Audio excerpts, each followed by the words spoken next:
Mi hijastra insistió en que usara mi pensión para pagar su luna de miel. Cuando me negué, pidió a la seguridad de la boda que no me permitieran entrar al lugar. Lo que ocurrió después dejó a todos en shock. Te contaré cómo se desarrolló todo. Solía pensar que había una especie de paz que venía con la jubilación. Que después de años de luchar sin parar, criar hijos, mantenerte al día con las cuentas y tragar orgullo en salas de juntas donde nadie recordaba tu nombre, finalmente podrías instalarte en un ritmo tranquilo. Despertarte con el sol. Preparar tu café tal como te gusta. Leer el periódico sin interrupciones. Encontré esa paz, claro, pero también encontré un silencio inquietante en ella. El tipo que aparece cuando el teléfono suena menos y tu nombre ya no se necesita. No esperaba esa parte, pero la acepté. Ese soy yo, un hombre que acepta. Hasta que dejó de aceptar, soy Lawrence, 63 años, ex ingeniero civil, ahora amo de casa a tiempo completo y dueño involuntario de un gato, gracias a mi esposa, Donna. Vivimos en una casa modesta a las afueras de Trenton. Es tranquila, limpia, predecible.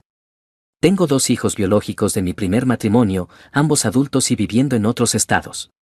Pero es Hila, la hija de Donna de una relación anterior, quien está en el centro de esta historia. Crié a Hila desde que tenía 10 años. Solía llamarme papá cuando sus amigas no estaban cerca. Íbamos a pescar. Le enseñé a cambiar una llanta, la ayudé con geometría cuando tenía dificultades. Tenía una risa entonces que te hacía olvidar tus preocupaciones. Yo quería a esa chica. Tal vez no con el lazo de sangre, pero sí con el lazo que se construye con constancia y paciencia. Ese tipo de amor que se gana, a medida que fue creciendo, las cosas cambiaron poco a poco. Empezó a alejarse después de la universidad, lo cual asumí como normal. Tenía ambiciones, amigos, una vida avanzando a toda velocidad. Pero incluso en la distancia, siempre volvía cuando necesitaba algo. Una entrada para su primer coche, ayuda para pagar el alquiler cuando se mudó sin estar preparada. Yo daba sin llevar la cuenta. Eso es lo que hacen los padres. O al menos eso me decía a mí mismo. Luego llegó la boda, o como empecé a llamarla en privado, el gran asedio financiero. Hila y su prometido Marcus se comprometieron durante un viaje a Costa Rica. Volvieron con bronceados a juego y sueños inflados. Hila me llamó una noche mientras veía las noticias. Papá, dijo, con una voz llena de emoción. Nos casamos en primavera y quiero que todo sea mágico, como esas bodas de Pentecost. La felicité, de verdad, y le ofrecí ayudar en lo que pudiera. Unos días después, me envió un documento, su versión del presupuesto de la boda. No era un presupuesto, era una fantasía. Cifras de 6 dígitos, un vestido de diseñador, un lugar de lujo con carruajes tirados por caballos y una fuente de champaña. Parpadeé frente a la pantalla. La llamé, Hila, dije suavemente, esto es un poco ambicioso. Ella se rió, como si yo estuviera siendo adorable, lo sé, pero pensé que podíamos dividir los costos. Los padres de Marcus cubren el lugar. Mamá está ayudando con el vestido. Y pensé que tú podrías ayudar con la luna de miel. ¿De cuánto estamos hablando? Unos 15.000, pero incluye todo. Maldivas, bungalow sobre el agua, chef privado. Casi solté mi taza. 15.000, ella dudó un momento, bueno, no es tanto. Oh sí. ¿No recibes una pensión? Ese fue el momento en que algo se movió en mi pecho. Una lenta comprensión de que, para ella, mi pensión no era seguridad. Era una bóveda esperando ser abierta. No preguntó si podía permitírmelo. No preguntó si tenía otras prioridades. Asumió que, como siempre había dado, volvería a dar. No puedo hacer eso, Hila, dije con claridad. Ese es mi dinero para la jubilación. Necesito vivir de eso. Hubo silencio al otro lado, y luego un bufido. Bueno, está bien. Solo pensé. O sea, siempre me has ayudado. No creí que fueras tan tacaño con la luna de miel de tu propia hija. Tragué duro, no estoy siendo tacaño. Estoy siendo responsable. Ya no eres una niña. Y una luna de miel no es una necesidad. Colgó poco después. Sin un te quiero. Sin un gracias por todo lo que has hecho. Solo silencio, pasaron los días, luego semanas. Donna intentó ser mediadora, pero también caminaba sobre cáscaras de huevo, solo está estresada, repetía. Las bodas hacen eso. Asentí. Pero por dentro, una calma resentida empezó a crecer. No porque me pidieran dinero, me han pedido mucho más por mucho menos. sino porque mi valor para Hila se volvió condicional. Y cuando no cumplí la condición, me volví desechable. Luego llegó la invitación. Un sobre elegante, dorado, con todos los adornos, excepto que no venía a mi nombre, venía a nombre de Donna. Mi nombre no estaba en la lista de invitados. Donna enfrentó a Hila, y Hila redobló su postura. Puede venir, dijo, pero solo si acepta pagar. Si no, no quiero tensión en mi gran día. Esa tarde me quedé mirando la pared durante largo rato. No lloré. No me enfadé. Solo me sentí vacío, como si algo hubiera muerto en silencio, y no estaba seguro si era mi papel en su vida o la ilusión de haberlo tenido alguna vez. Me levanté, fui al escritorio, abrí el archivador y revisé cada recibo, cada factura, cada pago que ya había hecho para su boda, el depósito del catering, los arreglos florales, la compañía de iluminación. Tranquilamente, metódicamente, hice una lista. No porque estuviera planeando algo aún, sino porque cuando un hombre es llevado al límite, no explota. Planea, y esa noche entendí que no había sido solo una figura paterna. Había sido una muleta. Y cuando ya no me necesitó para sostenerse, ya no vio razón para mantenerme cerca. Hay un tipo de silencio que se instala entre dos personas cuando se cruza una línea, pero nadie está dispuesto a admitirlo. No es silencio, en realidad. Es el eco de palabras retenidas, de mensajes a medio escribir, del modo en que tu dedo pasa por encima de un contacto, pero nunca presiona. Ese fue el espacio en el que Hila y yo nos movimos durante las semanas previas a su boda. Sin llamadas, sin conversaciones, solo actualizaciones pasivas filtradas por Donna, que tenía la misión imposible de estar en medio mientras las dos personas que más quería se negaban a hablar con claridad. Yo no pedía actualizaciones, pero llegaban igual, los centros de mesa finalizados, la prueba del pastel, los vestidos de las damas de honor en distintos tonos de rosa, todo me parecía absurdo, capas de opulencia construidas sobre una base de expectativas y resentimiento. Aún así, mantuve mi distancia. Había tomado mi decisión. No pagaría por una luna de miel que devoraría los ahorros que me llevó décadas reunir. Ese dinero era para comida, medicinas, quizá un viaje por carretera si mis rodillas lo permitían. No para chefs privados y lujos frente al mar, y aunque la lógica de mi decisión me daba paz, el peso emocional seguía ahí. Había noches en las que me sentaba en el porche con una taza de té, recordando los pequeños momentos, atarle los cordones antes de ir a la escuela, consolarla en sus rupturas, sostener su mano durante su primera caries. No la crié por elogios ni por devolución, pero jamás imaginé que me diría que no pertenecía al día más feliz de su vida porque no quería financiar su viaje. Había crueldad en eso, intencional o no. Luego vino la cena. Donna convenció a Hila de venir a casa para una comida neutral. Solo hablen, dijo. Quizá haya un punto medio. No era optimista, pero acepté. Le preparé su plato favorito, salmón al horno, puré de papas con ajo y ejotes con almendras tostadas. Hila llegó una hora tarde, cruzada de brazos antes incluso de sentarse. No dijo mucho al principio, solo jugueteó con la comida y revisó su teléfono como si quisiera irse. Donna intentó romper el hielo con charla ligera, pero la tensión colgaba en el aire como una niebla. Finalmente, aclaré la garganta, sé que las cosas han estado tensas últimamente. Hila levantó la vista, labios apretados. ¿Crees que no quiero estar en tu boda? Dije con calma. Te ayudé a criarte. Te quiero. Pero lo que me pediste no puedo dártelo. No porque no me importe, sino porque también tengo que cuidarme. Ella resopló. Ahora todo es sobre ti, ¿no? Todos estos años nunca dijiste que no y ahora, de repente, el señor límites. No es justo. No es eso. Respondí, sintiendo palpitar mi cuello. Me estás pidiendo algo extravagante, algo que no es esencial. Y cuando dije que no, me excluiste de la boda. No excluí a nadie, replicó. Solo dije que sería incómodo tener a alguien tan negativo ahí. Donna intervino. Hila, por favor. No, mamá. Él está haciendo que se trate de él otra vez.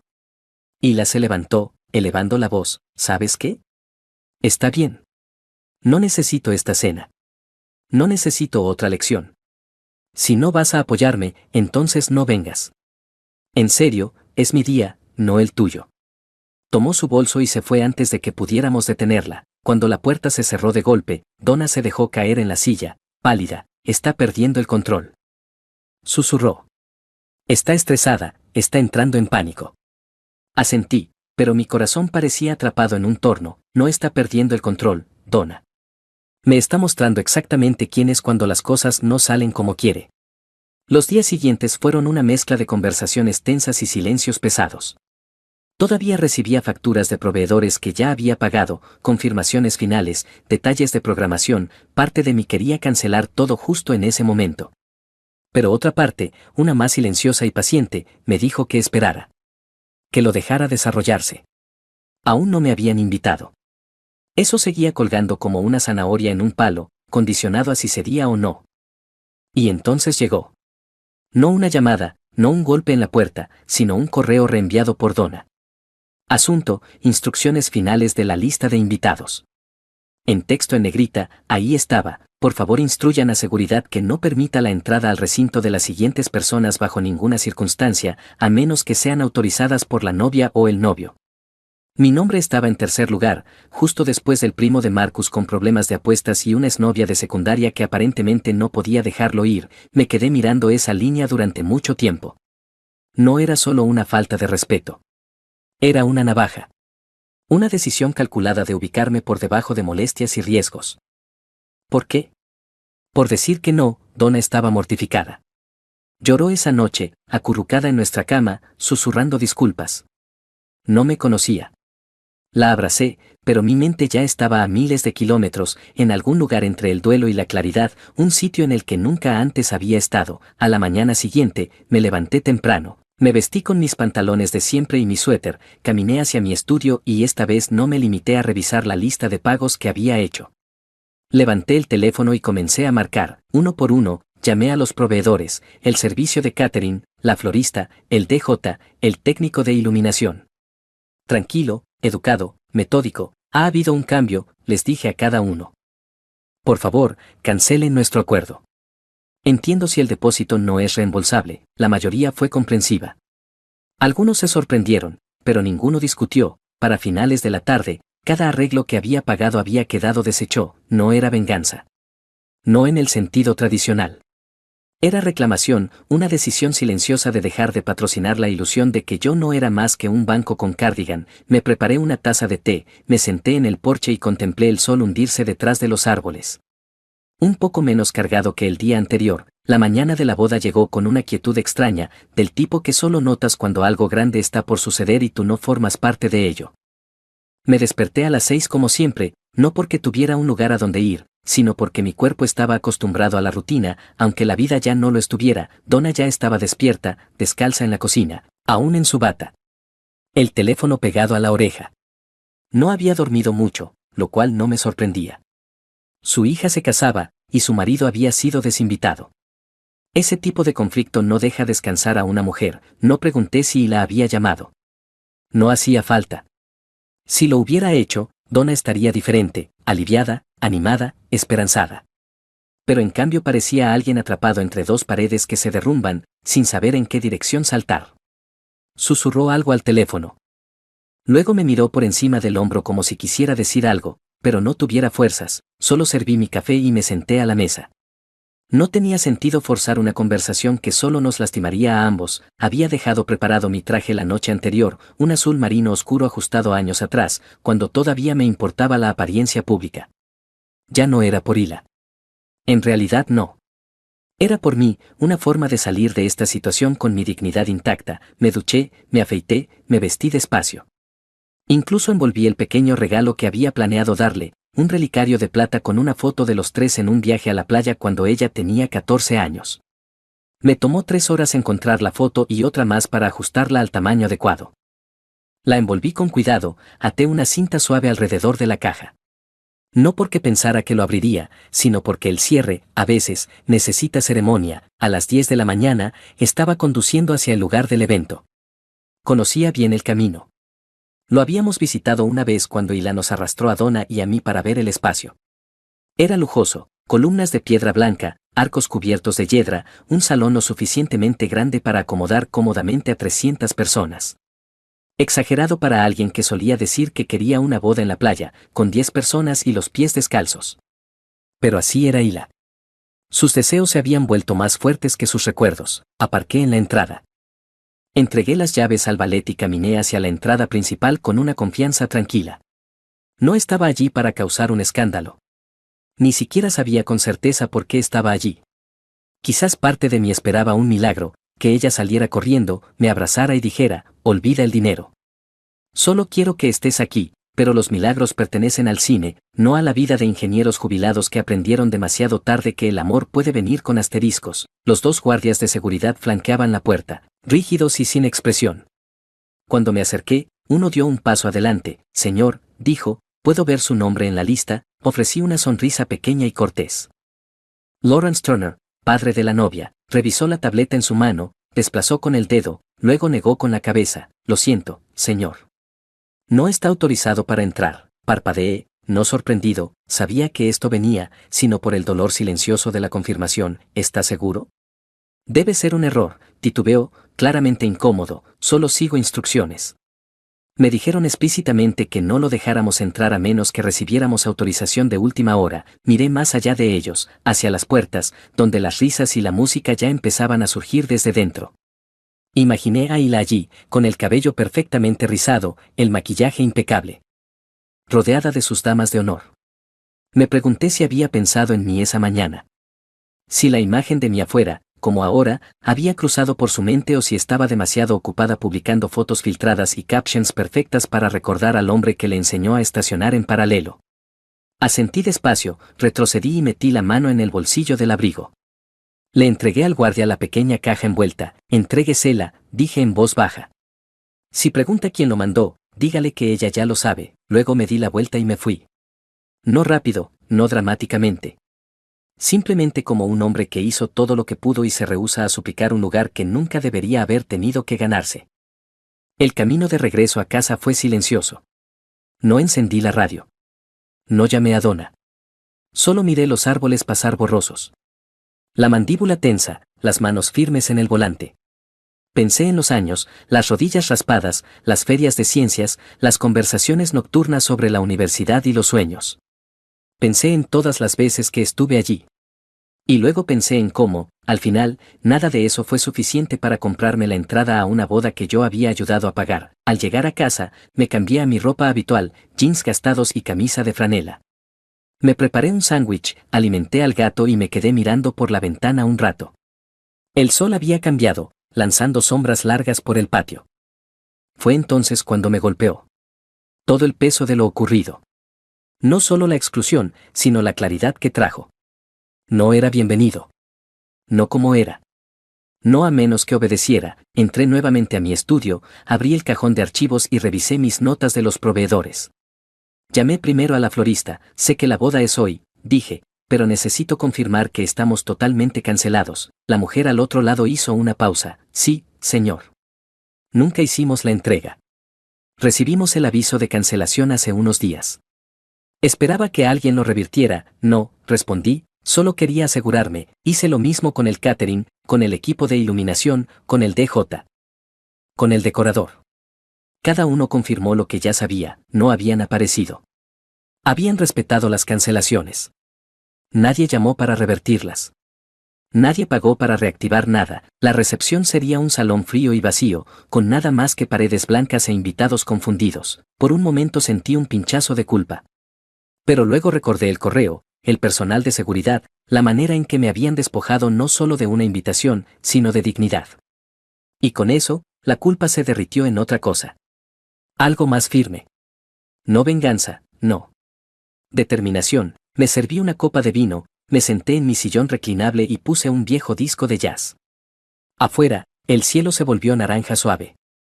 En algún lugar, Hila estaría descubriendo lo que pasa cuando tratas a las personas como peones, y por una vez, no me sentí como el villano. No sé a qué hora llegó la primera llamada, pero recuerdo el timbre, la melodía personalizada de Donna, esa tonadita alegre que Hila solía tararear cuando era niña. La había mantenido todos estos años, aferrándome obstinadamente a la idea de que todavía significaba algo, pero cuando el sonido llenó la habitación, ya entrada la tarde, se sintió ajeno, fuera de lugar en la quietud de mi casa. La dejé sonar. Ni siquiera miré la pantalla.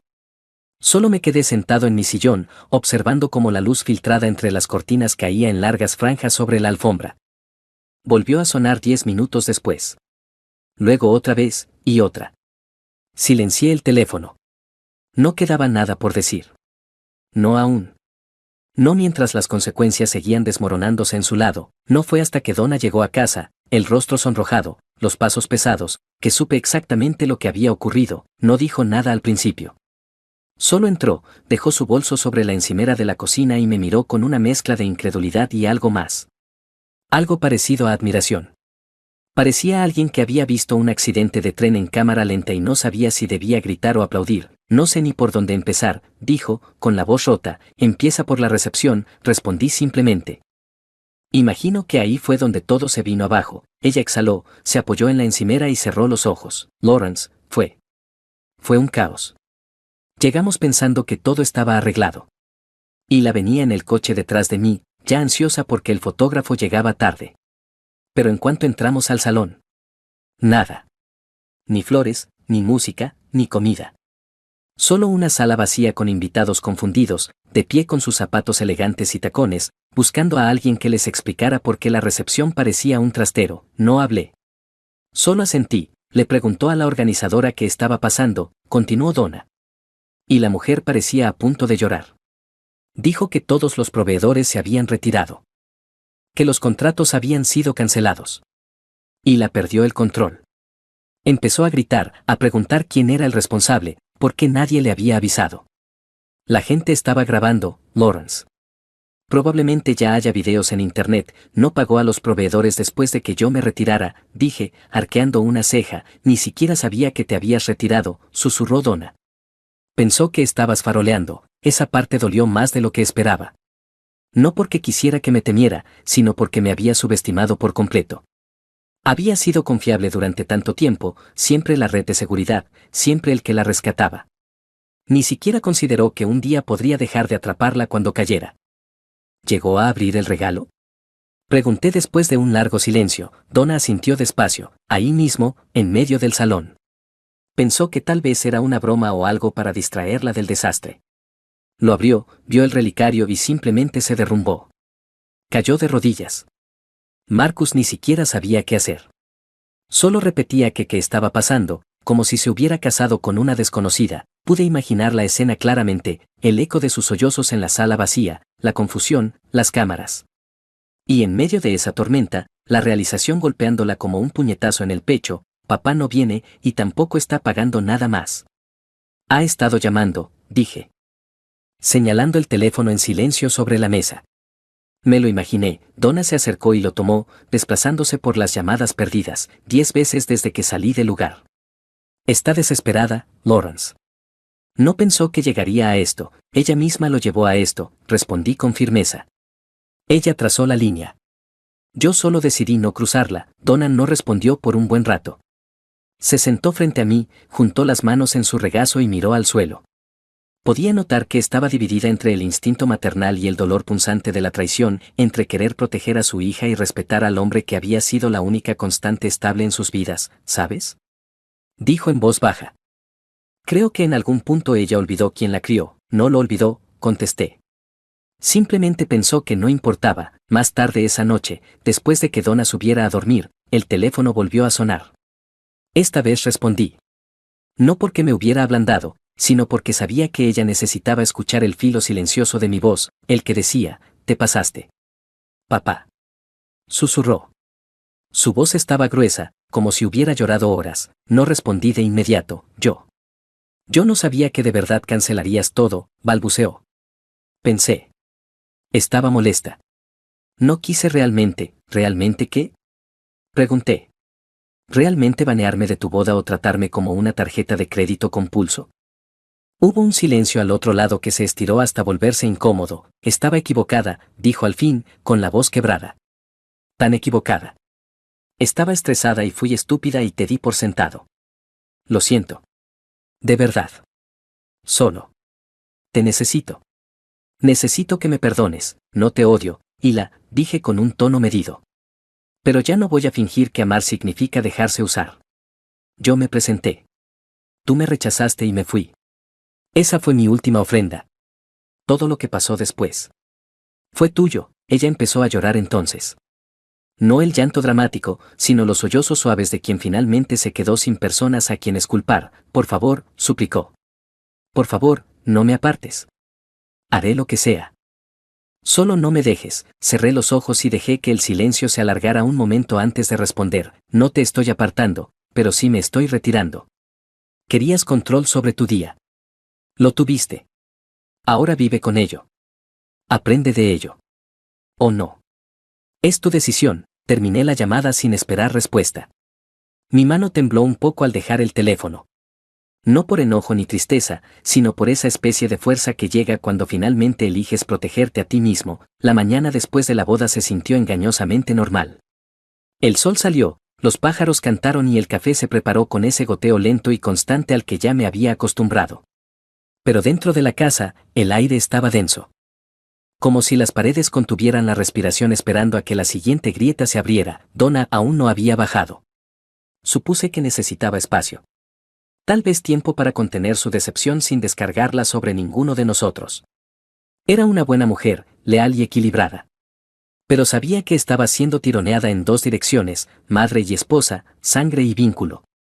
No envidiaba su posición, pero tampoco pensaba disculparme por la mía. Al mediodía, empezaron las llamadas. Esta vez no eran de Hila. Eran de sus tíos, primos, incluso de los padres de Marcus. Uno tras otro, mensajes de voz llenaron mi bandeja, variando entre preocupación y acusaciones directas. Algunos me acusaban de sabotaje. La humillaste, decía uno. Arruinaste el día más importante de su vida. Otro simplemente me llamó un viejo amargado. Me senté escuchando cada uno, con una opresión en el pecho que no era dolor, sino incredulidad. Esa gente había comido en mi mesa durante años, les ayudé a mudarse, les presté herramientas, incluso dinero cuando era necesario. Ahora me reducían a un villano basándose en una sola versión de la historia, la de Hila, pero lo que más me impactó no fue su juicio, sino lo rápido que asumieron que yo era capaz de crueldad. Como si todos los años de generosidad silenciosa hubieran desaparecido con un solo acto de firmeza. Yo no había sido cruel. Solo había dejado de ser cómplice. Y para quienes se habían beneficiado de mi silencio, ese límite repentino se sintió como una traición. Donna bajó finalmente, vestida pero cansada, con los ojos hinchados y los labios apretados en esa línea que ponía cuando intentaba ocultar emociones. Preparó tostadas sin hablar, el clic de la tostadora siendo el único sonido en la cocina. Esperé. No por miedo, sino porque quería que ella hablara primero, que marcara el tono. Cuando por fin lo hizo, su voz era suave pero cargada de agotamiento. Dicen que fuiste demasiado lejos, ¿y tú lo crees? Le pregunté, mirándola por encima de mi taza. No respondió enseguida. Untó mantequilla en la tostada, dio un bocado lento y luego la dejó en el plato. Creo que hiciste lo que sentiste que debías hacer. Y creo que ella nunca lo vio venir porque siempre tuvo una versión de ti que nunca decía que no. Esa versión de mí estaba cansada, dije. Simplemente no sabía cómo dejar de ser necesario. Ella suspiró. Quiero estar enojada, Lawrence. Quiero gritarte. Pero sigo pensando en el correo electrónico. En cómo te puso en esa lista como si fueras una amenaza. No sé quién es esa chica ya.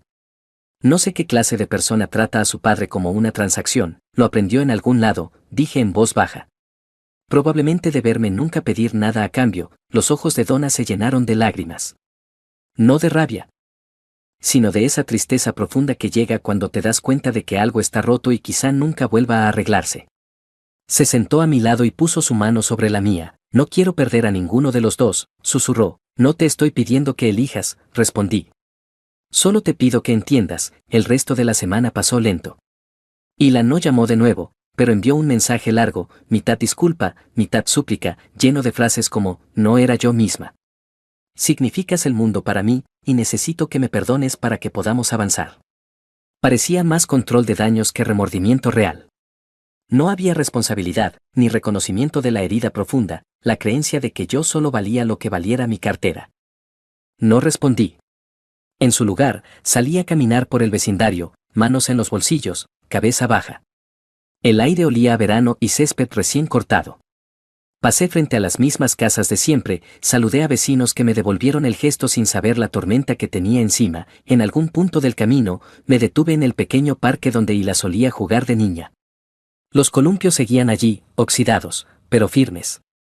Me senté en una banca, los observé balancearse con el viento y me dejé recordar. Ella solía rogarme que la empujara más alto, reír a carcajadas cuando fingía que perdía el control. Entonces, su amor era simple, puro, sin contaminar por dinero, estatus o expectativas adultas. En aquel tiempo, lo único que quería era mi tiempo. Y yo se lo daba sin medida. ¿Cómo reconcilias a esa niña con la mujer que te borró con unas teclas? Esa noche, Donna y yo nos sentamos en silencio a ver una película vieja que ya conocíamos de memoria. Apoyó la cabeza en mi hombro. No dije nada, pero sentí su suspiro, el tipo de suspiro que carga disculpas que nunca se pronunciaron. Las suyas, las de Hila. Tal vez las mías también. Todos estábamos de duelo a nuestra manera. Más tarde, antes de dormir, le escribí una carta a Hila. No para enviarla, solo para escribirla. A veces necesita sacar el dolor fuera del cuerpo. Le dije que la amaba. Que la crié no porque tuviera que hacerlo, sino porque quise hacerlo. Le dije que era más que sus errores, pero que yo también era más que su red financiera. Terminé con una frase que esperaba que un día pudiera decirse a sí misma: el amor no debería herir a las personas que te lo dan. Luego doblé el papel y lo guardé en el cajón inferior de mi escritorio. No era momento para que ella lo leyera. Aún no, es extraño. La claridad que llega después de una tormenta, no del tipo inmediato. No, ese suele ser turbio, lleno de dudas y segundas conjeturas. Hablo de la claridad que se desliza con el tiempo, como la luz de un amanecer lento filtrándose por debajo de una puerta. Habían pasado semanas desde la boda y el mundo a mi alrededor había vuelto a su ritmo. El teléfono había dejado de sonar. El chisme había pasado página. Incluso Donna, aunque todavía sensible, había empezado a aflojar el nudo de su preocupación. Pero yo seguía en ese espacio silencioso que había reclamado para mí. No por terquedad, sino porque la paz, una vez recuperada, se vuelve sagrada. Y yo había luchado demasiado por la mía, y la no se había comunicado de nuevo, no directamente. Le envió a Donna un par de actualizaciones. Fotos de una mini luna de miel reprogramada que ella y Marcus hicieron a Vermont. Instantáneas de ella sosteniendo un chocolate caliente, de pie junto a un lago enmarcado por hojas de otoño. No había mención del desastre de la boda. Ni reconocimiento de lo que había ocurrido o no había ocurrido. Solo fotos cuidadosamente seleccionadas, todas sonrisas, como si el vacío entre nosotros pudiera ocultarse con un filtro. No pregunté por las fotos. Donna me las mostró una vez, tal vez esperando ver una grieta en mi armadura. Miré, asentí y le devolví el teléfono sin decir palabra. Porque aquí está lo esencial sobre los límites: una vez que los estableces, o los defiendes, o te borras intentando complacer a los demás. Y yo había pasado demasiados años borrándome, encogiéndome, acomodándome, racionalizando malos tratos por el bien de la unidad familiar. Pero me di cuenta de algo en ese salón de recepción. Silencio. Una unidad construida sobre el silencio de una sola persona no es unidad. Es sumisión, y yo había terminado de someterme. Empecé a llenar mis días con cosas pequeñas. Mañanas en el parque, crucigramas en el periódico, caminatas con Donna que eran en su mayoría silenciosas, pero a veces significativas. Estábamos sanando a nuestra manera. Ella nunca me presionó para reconectar, y la respeté por eso. Ahora entendía, no solo los hechos, sino el peso emocional. Vio que mi decisión no se trataba de venganza. Se trataba de reclamar valor. Eso importaba más que cualquier reconciliación. Una tarde, mientras reorganizaba el armario del pasillo, encontré una caja de zapatos llena de fotos. Impresiones de una época anterior a los teléfonos, al almacenamiento en la nube y a las publicaciones perfectamente posadas de Instagram. Había fotos de Hila de niña, sonriendo con un diente menos, mejillas manchadas de pastel de chocolate, fotos de viajes familiares, cumpleaños. Aquella obra escolar donde hizo de girasol y me miró desde el escenario como si yo fuera la única persona en el mundo. Me senté en el suelo y las pasé una por una. Me sonreí con algunas, me estremecí con otras, y luego lloré, no por arrepentimiento, sino por liberación. Porque a pesar de todo, aún la amaba. Ese tipo de amor no desaparece. Pero amar a alguien no significa tolerar su falta de respeto. Significa reconocer su capacidad para ser mejor y elegir no permitir su peor versión.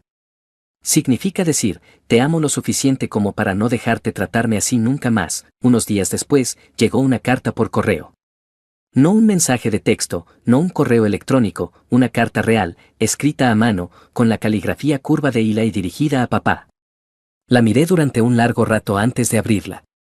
Dentro había una nota de 2 páginas. No puso excusas. No rogó. Ni siquiera trató de explicar. Solo dijo que había tenido tiempo para pensar. Que el silencio había sido ruidoso. Que ver el salón de recepción vacío había sido como mirarse en un espejo que no reconoció. Admitió que había sido una persona con derecho, que había llegado a esperar cosas de mí, no a apreciarlas, que estaba avergonzada. Escribió que no esperaba perdón inmediato, que ni siquiera sabía si lo merecía, pero que esperaba que tal vez algún día pudiéramos encontrar el camino de regreso. No era perfecto, pero era honesto. La leí 2 veces, luego una tercera. La doblé con cuidado y la puse sobre mi escritorio. No respondí, no inmediatamente. Porque a veces la respuesta más poderosa es el tiempo. No como castigo, sino para mostrar que la sanación no ocurre bajo demanda. Eventualmente, le escribí de vuelta. Le dije que apreciaba la carta, que mostraba crecimiento. Que estaba dispuesto a reconstruir algo, pero bajo nuevos términos. Ya no era el hombre que se doblaría como un pretzel para demostrar amor. Era el hombre que tenía límites ahora.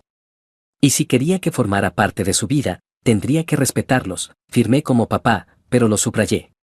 No para enfatizar, sino como recordatorio, ese título significaba algo. No era solo un nombre. Era ganado, nutrido y vivido. No nos hemos reconciliado por completo. Hablamos ocasionalmente. Llamadas cortas.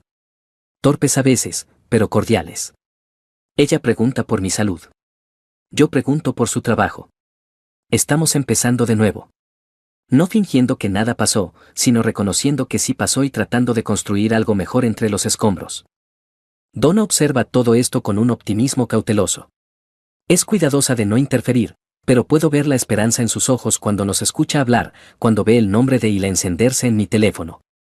No hago promesas que no pueda cumplir, pero la dejo esperar. Se ha ganado eso, y yo. Yo sigo aquí, despertando con el sol, tomando mi café, dando mis paseos. Pero me conduzco de otra manera ahora. Más erguido, más firme, no enojado, sino enraizado. Sé lo que merezco. Y, más importante aún, sé lo que no aceptaré. Algunas noches me siento en el porche y pienso en todo lo que ha pasado. En el hombre que solía ser, el hombre en el que me convertí y el hombre que soy ahora. No me arrepiento de haber trazado esa línea. No me arrepiento de haber defendido mi paz. Porque en un mundo donde el amor puede venir con condiciones y la familia puede olvidar tu valor, elegirte a ti mismo no es egoísmo. Es supervivencia, y pienso sobrevivir, con o sin su aprobación.